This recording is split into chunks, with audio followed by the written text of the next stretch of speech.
ये महो उपनिषद क्या है? व्याकरण की जानकारी आपको होगी तो महा और उपनिषद को जोड़ देने के बाद महो उपनिषद बनता है, लेकिन है महा उपनिषद, बड़ा उपनिषद। उसमें मोक्ष संबंधी बातों को हम आप सुन रहे थे।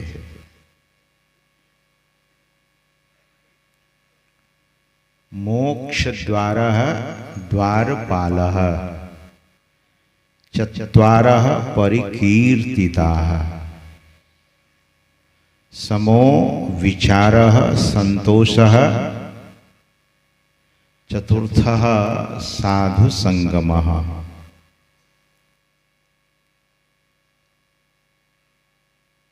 मोक्ष हर प्राणी को पसंद है, मनुष्य को सबसे ज्यादा।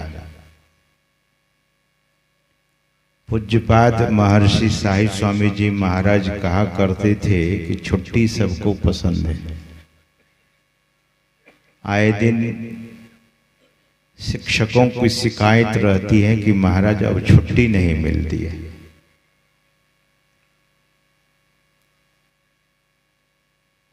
तो मोक्ष के द्वार पर 4 द्वारपाल रहते हैं।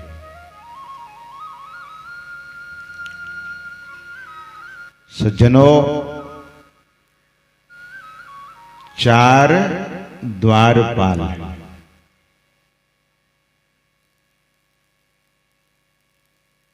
वे द्वारपाल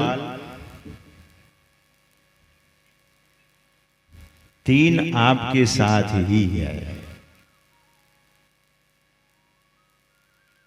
समः विचारः और संतोषः।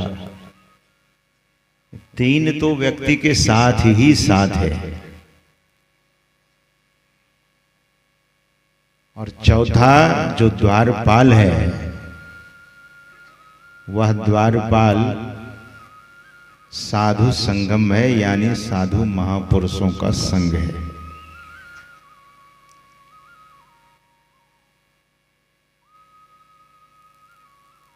बड़े सौभाग्य की बात है कि कुंथा ग्रामवासी को साधु संग का अवसर प्राप्त हुआ है।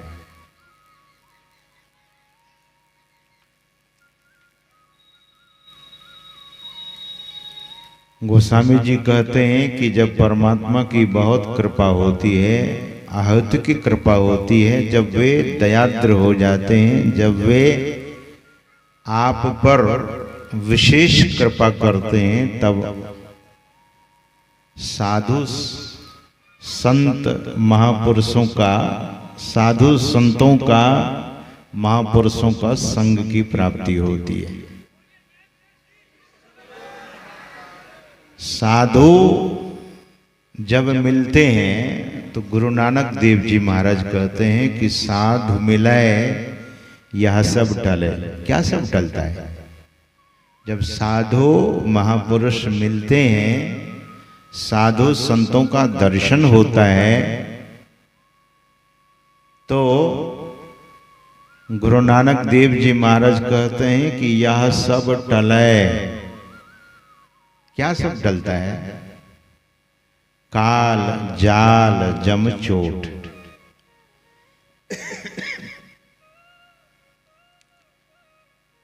काल जाल जम चोट। काल जाल जम चोट। जमराज का चोट उसे कभी नहीं, जमराज की चोट उसे कभी नहीं लगती। जमराज उसे पीटता नहीं है, जमराज उसे ठोकर नहीं दे सकता। किसे? जिनको साधु संत का दर्शन होता है, साधु का संग की प्राप्ति होती है, यानी सत्संग प्राप्त होता है। वचन सुनत ढही पड़े अघ पापन की पोट। अघ पापन, अघ का पोट यानी पाप का पोट सिर पर मनुष्य धरा हुआ है। मनुष्य अपने सिर पर पाप के पोट को धरकर रखा है और इस अघ के पोट को कैसे हम उतार सकते हैं? तो गुरु नानक देव जी महाराज कहते हैं कि वचन सुनत ढही पड़े। साधु महापुरुषों के वचन को सुनते ही वह अघ की जो पोट है, पाप की जो पोट है, वह ढह पड़ता है यानी गिर पड़ता है, समाप्त हो जाता है। इसीलिए सत्संग करने वाले के पुण्य की अंदाजा भगवान ब्रह्मा को भी नहीं हो पाता, इतना पुण्य। सज्जनों, चतुर्थः साधु संगम। और जब तक साधु संग नहीं करेंगे तो जीवन में शम की सिद्धि नहीं होगी, विचार परिपक्व नहीं होगा और जीवन में संतोष नहीं आएगा। ये मोक्ष के 4 द्वारपाल हैं। विषय आज गुरु की महिमा है। भगवान शंकर ब्रह्मा जी को उपदेश करते हैं। क्या कहते हैं कि गुरुर् ब्रह्मा गुरुर् विष्णु गुरुर्देवो सदा शिवः। ये तो योग सिखो उपनिषद का मंत्र हम आपको सुना रहे हैं, आपसे निवेदित कर रहे हैं। यहां भगवान शंकर सद्गुरु को सदा शिवः कहते हैं। शिवः कल्याणः, सदा कल्याण करने वाले संत सद्गुरु होते हैं। गुरु गीता में भगवान शंकर माता पार्वती को जब उपदेश करने लगे तो गुरुर् ब्रह्मा गुरुर् विष्णु गुरुर् देव महेश्वरः, महा ईश्वरः, महेश्वरः। वहां महा ईश्वर कहते हैं माता पार्वती से, अब ब्रह्मा जी से कहते हैं सदाशिवः। न गुरोरधिकम कस्मिन् त्रिषु लोकेषु विद्यते। तीनों लोकों में सद्गुरु से बढ़कर दूसरा कोई नहीं, ऐसा भगवान शंकर कहते हैं। सज्जनों, भगवान शंकर की वाणी है ये। भगवान शंकर ने यह बात ब्रह्मा जी से कही है और बहुत विचारणीय है। दिव्य ज्ञानोपदेष्टारम देशिकम परमेश्वरम। यहां फिर परम ईश्वर कहते हैं, देशिकम परमेश्वरम, परम ईश्वर। परम ईश्वर को जोड़ेंगे तो परमेश्वर शब्द बनता है। तो सज्जनों, मैं एक आध संस्मरण सुनाना चाहूंगा आप लोगों को। सद्गुरु जिस महापुरुष, जिस सद्गुरु का विग्रह हम आपके बीच में सुशोभित है, सद्गुरु महाराज सद्गुरु की प्राप्ति के लिए बहुत भटके और हम साधुओं के बीच में एक बहुत जबरदस्त प्रसंग सुनाया जाता है। आप सबों तक वह बात पहुंचाई जाती है, आप लोगों को कही जाती है। सद्गुरु महाराज कुप्पा घाट में बैठे हुए थे और उनके एक बड़े ही प्रिय शिष्य विद्वान मूर्ति प्रोफेसर विश्वानंद बाबू उनके सानिध्य में बैठे थे सौभाग्यवश।